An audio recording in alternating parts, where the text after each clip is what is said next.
បងអូនបើធម្មជាតិតាញ៉ាំហ្នឹងចូលដូចដលងល្មួតផុសល្មួតតា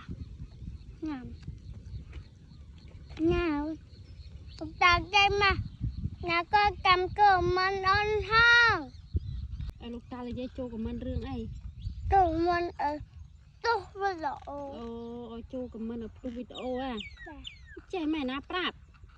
ចេះខ្លួនឯងទៀតមកអត់ដែលប្រាប់អញ្ចឹងផងហ្នឹងលឺណាគេថាចាលឺណាគេថាខមមិនដល់ផ្ទុះវីដេអូអូននៅតាអូនតាអានណាសម្រាប់បងប្អូនចង់បានបឺមណ្ឌលគិរីម្ចាស់ដើមផ្ទាល់តម្លៃសមរម្យខ្ញុំបានសួរគាត់ហើយ10គីឡូ free សេវា10គីឡូតែ 60000 ទេ free សេវា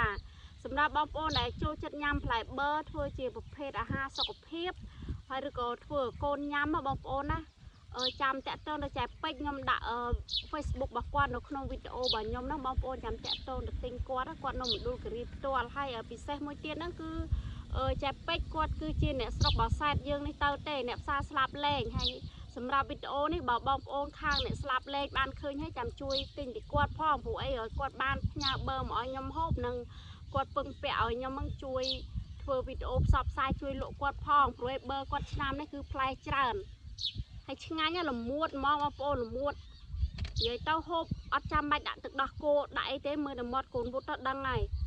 សាច់ផុសល្មួតអត់មានរឹងគ្រឿងហើយសាច់ក្រាស់បឺនេះសាច់ក្រាស់ហ่ะហើយខ្នាត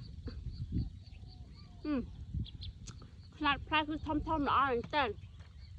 ខ្ញុំពោះនេះមើលទៀតនេះទុំពេកឲ្យវាប្រេះ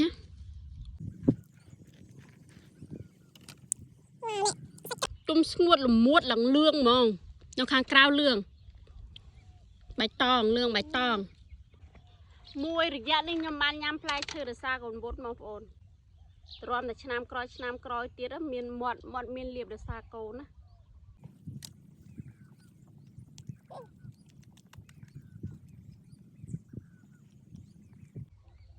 បើបានដាក់ទឹកដោះគោតកកនឹងឆ្ងាញ់ខាងណាបើឈ្ងុយហ្នឹង